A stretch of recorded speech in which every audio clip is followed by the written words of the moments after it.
राज्यों को रोकने की धमकी तक दे डाली थी। भारतीय जनता पार्टी कागज भी दिखा रही है, इसका क्या जवाब है?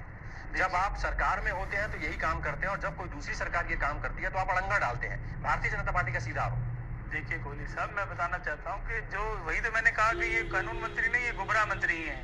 आप मुझे बताइए, स्वामीनाथन आयोग का गठन क्या भारतीय जनता पार्टी ने किया?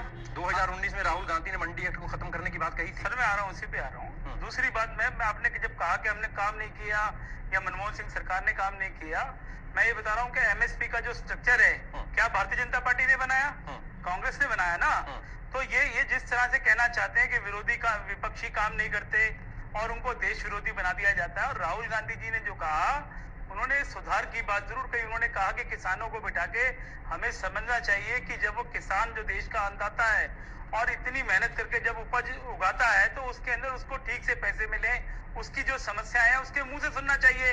और बात आज राजनीति की नहीं है, कांग्रेस बीजेपी की नहीं है, किसी दल की नहीं है। आज बात है उस आबादी की जो इस देश के अंदर 75% है, जो इस देश का अन्नदाता है। हम कह रहे हैं हमें सुनने की जरूरत नहीं है, जबकि अधिकार तो लोकतंत्र में इस बात का भी है कि विरोधियों को सुनना चाहिए। मगर उससे बढ़ के मैं कह रहा हूं कि अन्नदाता को ये सरकार सुने ना।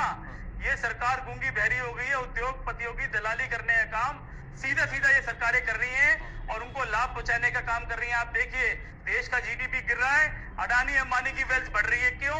क्योंकि सरकार अपना काम छोड़ करके इनकी दलाली का काम कर रही है। और हम चाहते हैं किसानों को उनका अधिकार, उनको न्याय मिलना चाहिए।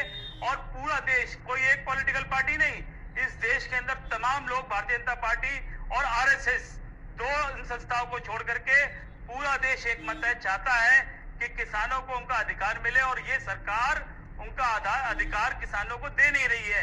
ये सबसे बड़ी समस्या। और तरह तरह के इल्जाम दूसरे लोगों पर लगा रहे हैं जो इनकी बात से सहमत नहीं है। तो जो भारतीय जनता पार्टी आरएसएस की बातों से सहमत नहीं होगा, उसको देश विरोधी कह दिया जाएगा। गुलरेज भाई, कल सुबह 11 बजे से 3 बजे तक भारत बंद, सरकार की क्या रणनीति है? और